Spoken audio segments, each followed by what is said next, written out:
नमस्कार, सत श्री अकाल, आदाब। स्वागत है दोस्तों मेरे इस चैनल पे आपका। आज मैं बात करने वाला हूँ इम्यूनिटी के बारे में। इम्यूनिटी कैसे बढ़ाई जाए। बहुत से लोग आते हैं आजकल के समय में, जिस तरह वायरल डिजीज़ चली हुई है, ये कोरोना का टाइम है, लोग डरे हुए हैं कि हम ऐसा क्या करें जिससे हम अपने आप को स्वस्थ रखें, ऐसा क्या करें कि बीमारी हमें नहीं लगे, हमारे बच्चे तंदुरुस्त रहें, हमारे घर वालों को, हमारे घर के बुजुर्गों को कोई दिक्कत ना आए। तो ऐसी क्या चीज़ें करें जिससे हमारी इम्यूनिटी बढ़ी रहे और हम बिल्कुल ठीक रहें। तो इसी के बारे में मैं आज आपसे बात करूंगा कि ऐसी क्या चीज़ें हैं, ऐसा क्या करें कि जिससे हमारी इम्यूनिटी बढ़ सके और हम बीमारियों से बचे रहें। तो सबसे पहली चीज़ जो है वो है हमारी नींद। अगर हम अच्छी नींद लेते हैं, सो पाते हैं सही से, तो हम ठीक रहते हैं, हमारी इम्यूनिटी सही बनी रहती है। नींद बहुत ज़रूरी है इम्यूनिटी को बढ़ाए रखने के लिए, इम्यूनिटी को ठीक रखने के लिए। अगर कोई 6 घंटे से कम नींद ले रहा है या नींद टूट रही है, अच्छी तरह से नींद नहीं आती, वो लोग ज़्यादा संभावनाएं हैं कि वो बीमार पड़ जाएंगे। एक आम एडल्ट को कम से कम 7 घंटे की नींद लेनी होती है। जो बच्चे टीनेजर्स हैं उनको 8 से 10 घंटे की नींद काफ़ी है।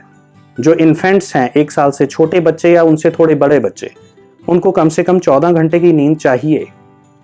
ये ज़रूरी है। आजकल हमारे पास गैजेट्स हैं, मोबाइल हाथ में है, टीवी है। लोग कहते हैं रात को अगर सोने से पहले थोड़ा टीवी देख लेते हैं या मोबाइल पे लगे रहते हैं, मैसेजिंग करते रहते हैं, टेक्स्ट करते रहते हैं। तो ये चीज़ें हमारी नींद को डिस्टर्ब बहुत ज़्यादा करती हैं। जो हमारी ये स्क्रीन्स हैं, इनमें से जो ब्लू लाइट निकलती है वो हमारे दिमाग को रेस्ट में नहीं जाने देती। अगर हम अपने दिमाग को रेस्ट में नहीं जाने देंगे तो हमें अच्छी नींद नहीं आएगी, ब्रेन जो है वो रेस्टलेस रहेगा। ये चीज़ बहुत ज़्यादा अफेक्ट करती है हमारी नींद को। और सबसे बड़ी बात ये कि कोशिश करिए कि रोज़ एक फिक्स समय बना लीजिए कि उस समय पे आपको अपने बेड पे चले जाना है, सो जाना है। वो फिक्स टाइम होना चाहिए, तो साइकिल बना रहता है सही। इसके बाद आता है हमारा खाना। जो हम खाना खाते हैं उसमें अगर हम होल प्लांट फूड खाएंगे, होल प्लांट फूड में जैसे फल फ्रूट आ गए, सब्जियां आ गई, सीड्स आ गए, ये चीज़ें न्यूट्रिशन से तो भरी हुई होती हैं। इनमें एंटीऑक्सीडेंट्स बहुत सारे होते हैं।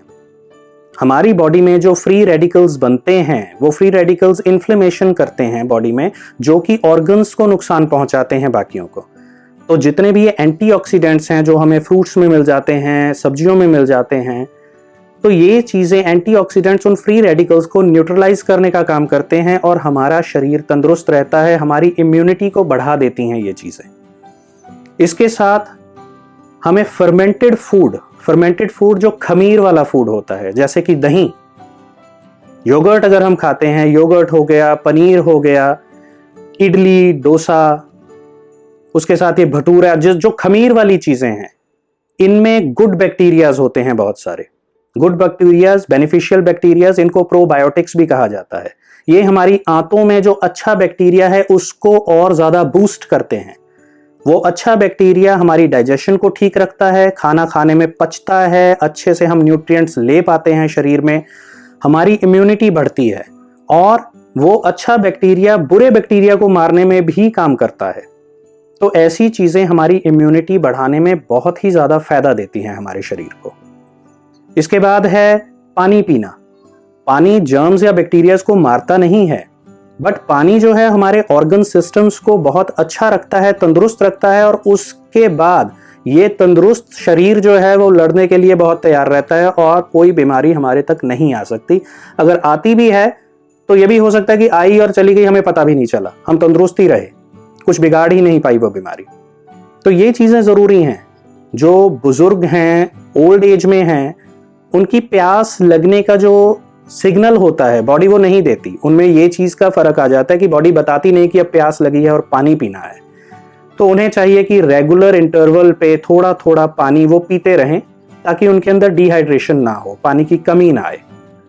डिहाइड्रेशन का एक और सिग्नल होता है कि हमारा यूरिन जो है वो लाइट येलो कलर का होता है। अगर वो येलो कलर डार्क हो गया तो वो एक इंडिकेशन है कि हमारे शरीर में पानी की कमी आ रही है और हमें पानी पीना चाहिए।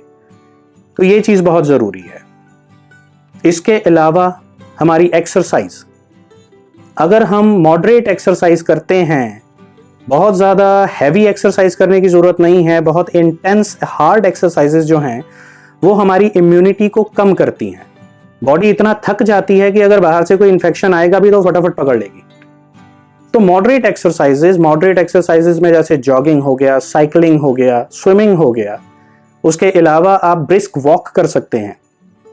ये चीज़ें जो हैं वो आपके शरीर को यंग बनाई रखती हैं, आपके शरीर को तंदुरुस्त रखती हैं और आपकी इम्यूनिटी बढ़ी रहती है, इम्यूनिटी को बूस्ट करती हैं ये चीज़ें। उसके बाद जैसे आजकल हम सुनते हैं लौंग, तुलसी, हल्दी, ये सब चीज़ें एंटीऑक्सीडेंट्स से भरी हुई हैं, एंटी इन्फ्लेमेटरी काम है इनका। ये सारी चीज़ें आपके शरीर के उन टॉक्सिन्स के साथ लड़ने में काम आती हैं और आपकी इम्यूनिटी बढ़ाती हैं। यही वजह है कि पुराने लोग कहा करते थे कि हल्दी दूध में घोल के पी लो, या कुछ भी चाय वगैरह बना रहे हो तो उसमें तुलसी डाल लो, लौंग डाल लो। आजकल लोग अब फिर से प्रमोट कर रहे हैं वो चीज़ें।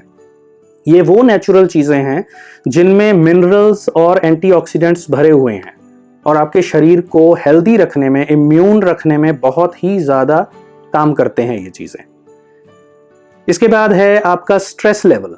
अगर कोई इंसान डिप्रेस्ड है, स्ट्रेस में है, तो उसे वो अपने आप को अपलिफ्ट करना होगा, स्ट्रेस से निकलना होगा। स्ट्रेस जो है ये इम्यूनिटी को लो ले जाता है। बॉडी ऑलरेडी रिस्क पे आ जाती है कि कोई इन्फेक्शन हो जाएगा। तो स्ट्रेस को ठीक रखने के लिए मेरे इस वीडियो से पहले मैंने डिप्रेशन का एक वीडियो बनाया था, जिसमें मैंने ये बताया था कि डिप्रेशन को नेचुरल तरीकों से कैसे ठीक रखा जा सकता है। तो मेरा वो वीडियो देखिए, उसमें डिप्रेशन से निकलने के तरीके बताए हुए हैं जो कि बहुत ही बढ़िया काम करते हैं और आप अपने स्ट्रेस से बाहर आ जाएंगे, आपकी इम्यूनिटी सही बनी रहेगी। तो ये कुछ चीज़ें हैं जिनका ध्यान रख के आप अपनी इम्यूनिटी को बढ़िया बना के रख सकते हैं। अब फैट की बात करूं तो आपको गुड फैट खाना चाहिए। गुड फैट में अब गुड फैट मिलेगा कहां से हमें? मछली, eggs, tofu, seeds, nuts, flax seeds, ये सारी चीज़ें जो हैं ये गुड फैट से भरी हुई हैं। इसके अलावा ओमेगा 3 जो है, सी फूड जो है वो भरा पड़ा है ओमेगा 3 से। ये भी वही काम करते हैं कि एंटी इन्फ्लेमेटरी और एंटीऑक्सीडेंट्स, जैसे कि शरीर के टॉक्सिन्स को मारने का इनका काम है सारा। ये आपके शरीर को इतना स्ट्रांग बना देंगे कि आपको कोई दिक्कत नहीं आएगी। एक ही दिन में असर नहीं करती ये चीज़ें। अगर आप रेगुलर अपनी डाइट का हिस्सा बना लेते हैं इन चीज़ों को, तो आपको कोई भी परेशानी नहीं आएगी। इन सब चीज़ों का अगर आप ध्यान रखते हो तो आपकी इम्यूनिटी बढ़िया रहेगी, आपको कोई वायरस, बैक्टीरिया कोई छू भी नहीं पाएगा। तो इन चीज़ों का ध्यान रखिए और अपने शरीर को तंदुरुस्त रखिए। दिमाग पे किसी तरह का बोझ मत डालिए, जस्ट कुछ ही चीज़ें हैं और बहुत आसानी से की जाने वाली ये चीज़ें हैं। तो आज का ये टॉपिक मैं यहीं ख़त्म करता हूँ। तब तक के लिए हंसते रहिए, मुस्कुराते रहिए। फिर मिलेंगे। नमस्कार, सत श्री अकाल, आदाब।